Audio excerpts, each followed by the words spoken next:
మొన్న ముఖ్యమంత్రి స్టేట్మెంట్ చూశాను, నేను ఆశ్చర్యపోయినా. నేను ముఖ్యమంత్రి గారు అన్న స్టేట్మెంట్, ఈ ఖరీఫ్లో 6,65 లక్షల మెట్రిక్ టన్నుల యూరియాను నేను సప్లై చేశామని, గత సంవత్సరంతో పోలిస్తే 97,000 టన్నులు అధికంగా ఇచ్చామని ముఖ్యమంత్రి స్టేట్మెంట్ ఇది. ఈ ఖరీఫ్లో 6.65 లక్షల మెట్రిక్ టన్నుల యూరియాను సప్లై చేశామని, గత సంవత్సరంతో పోలిస్తే 97,000 టన్నులు అధికంగా ఇచ్చామని చంద్రబాబు గారు మొన్ననే ప్రెస్ మీట్లో చెప్పారు. ప్లే చేయమ్మది ఒకసారి ఆయన అన్న మాటలు కూడా. దగ్గర 3 లక్షల టన్నులతో ఓల్డ్ బ్యాలెన్స్ ఉంది. దాంతో కలిపి ఇప్పటికి 6,65,000 మెట్రిక్ టన్నులు యూరియా అందుబాటులో పెట్టాం. గత సీజన్తో పోల్చుకుంటే ఈరోజు ఈనాటికి 97,000 మెట్రిక్ టన్నుల యూరియా అధికంగా సరఫరా చేశాం. రైతులకు మొత్తం యూరియా కూడా చేరింది.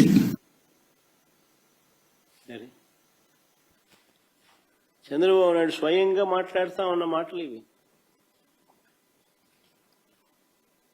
అధికంగా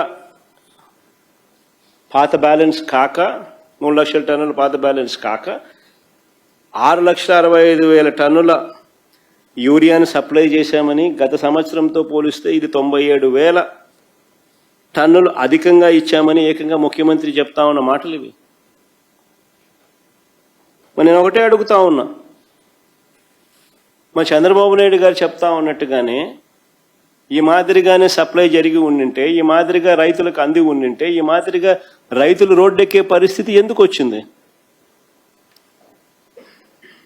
రాలేదనే కదా, ఆయన సప్లై చేయలేదనే కదా రైతులకు ఈ కష్టాలు ఎందుకు ఉన్నాయి? రైతుల చేతిలో యూరియా రాలేదు కాబట్టే కదా ఈ పరిస్థితి ఎందుకు వచ్చింది రాష్ట్రంలో. కారణం ఆర్బీకేలను నిర్వీర్యం చేశారు, ఈ క్రాప్ వ్యవస్థను నిర్వీర్యం చేశారు, పిఎస్సీలను నిర్వీర్యం చేశారు, ప్రైవేట్కు ఎక్కువ కేటాయించారు. మరోవైపు ప్రభుత్వం నుంచి వెళ్తా ఉన్న ఎరువులను తెలుగుదేశం పార్టీ నాయకుల దగ్గరుండి దారి మళ్లించి అధిక ధరలకు అమ్ముకుంటా ఉన్న మాట కళ్ళ ఎదుటే కనిపిస్తూ ఉంది. అది కూడా చూపించమ్మా. కర్నూలు జిల్లా ఎమిగనూరులో ఎరువులు పక్కదారి పట్టిస్తూ పట్టుబడిన టీడీపీ నేతలు. పల్నాడు జిల్లా దాచేపల్లి 165 బస్తాల ఎరువులు అక్రమంగా తరలిస్తూ పోలీసులకు చిక్కిన టీడీపీ నేతలు. యూరియా పంపిణీలో టీడీపీ నేతల అరాచకం. 70 టన్నుల యూరియా మాయం. నంద్యాల జిల్లాలో డోన్లో. అంటే ఒకవైపున ప్రభుత్వం నుంచి వెళ్ళిన యూరియా అంతా కూడా, ఎరువులన్నీ కూడా టీడీపీ నాయకులు దారి మళ్లించి అధిక ధరలకు అమ్ముకుంటా ఉన్న పరిస్థితి. మరోవైపు వీరు అధికంగా కేటాయించిన ఎరువులు, ప్రైవేట్కి ఏదైతే వీళ్ళు అధికంగా కేటాయించిన ఎరువులు ఏదైతే ఉన్నాయో వాళ్ళు దాన్ని బ్లాక్ చేసి బస్తా ఏకంగా 267 రూపాయలు బస్తా యూరియా ఉంటే దానికన్నా 200 రూపాయలు అధికంగా, 250 రూపాయలు అధికంగా దాన్ని బ్లాక్ చేసి స్కేర్సిటీ క్రియేట్ చేసి బ్లాక్లో అమ్ముతా ఉన్న పరిస్థితి. ఇలా బ్లాక్ మార్కెట్లో ఎరువులు అమ్మడం ద్వారా చంద్రబాబు నాయుడు గారు దీన్ని ప్రోత్సహించడం ద్వారా డైరెక్ట్గా భాగస్వామి కావడం వల్ల దాదాపుగా 200 నుంచి 250 కోట్ల రూపాయల స్కామ్ ఇది.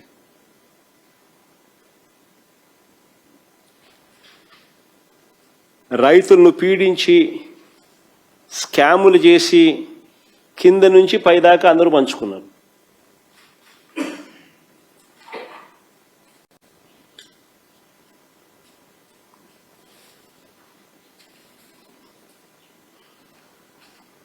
నేను అడుగుతా ఉన్నా, మా ప్రభుత్వ హయాంలో ఇలాంటి అక్రమాలు ఎందుకు జరగలేదో తెలుసా?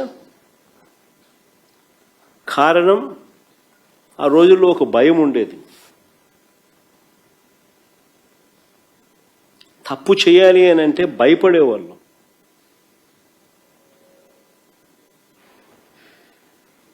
ఈరోజు దగ్గరుండి చంద్రబాబు నాయుడు గారి దగ్గరుండి స్కామ్లో భాగస్వామి అయి దీన్ని ప్రోత్సహిస్తూ ఉన్నాడు. పైపైన మాటలు మాట్లాడతారు, తూతూ మంత్రాలే చేస్తారు తప్ప ఎక్కడా చిత్తశుద్ధితో తనిఖీలు ఉండవు. ఎక్కడా చిత్తశుద్ధితో ఎవరిని కూడా ఎవరి మీద చర్యలు ఉండవు.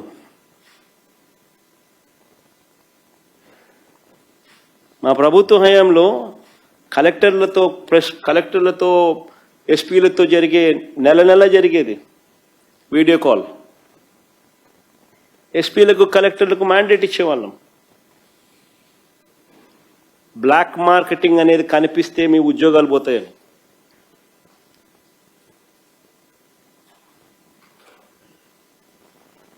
ఈరోజు ఏం జరుగుతా ఉంది? దగ్గరుండి స్కాములో మీరు కూడా భాగస్వాములు అయినారు కాబట్టి విచ్చలు విడిగా జరగనిస్తూ ఉన్నారు, తూతూ మంత్రంగా మాట్లాడుతూ ఉన్నారు. అంతే, ఎక్కడ చిత్తశుద్ధి లేదు, ఎవరి మీద చర్యలు ఉండవు. అంతా దోచుకో, పంచుకో, తినుకో, నాకింత, నీకింత, ఇంకొకరికింత. సిస్టమేటిక్ పద్ధతుల్లో దోచుకోవడం, పంచుకోవడం, తినడం కంటి కనపడతా ఉంది.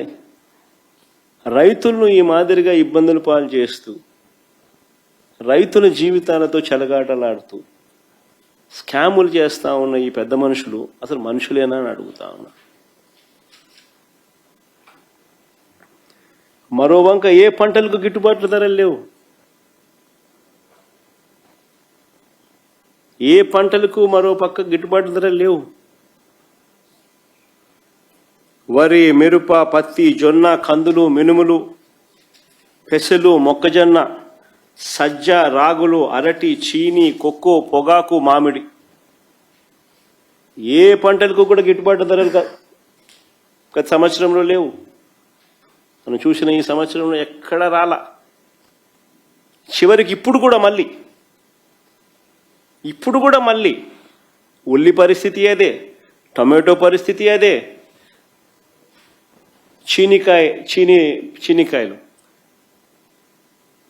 చీనికాయల పరిస్థితి అదే. ధరలు పడిపోయి రైతులు ఆత్మహత్యలు చేసుకుంటా ఉన్న పరిస్థితి.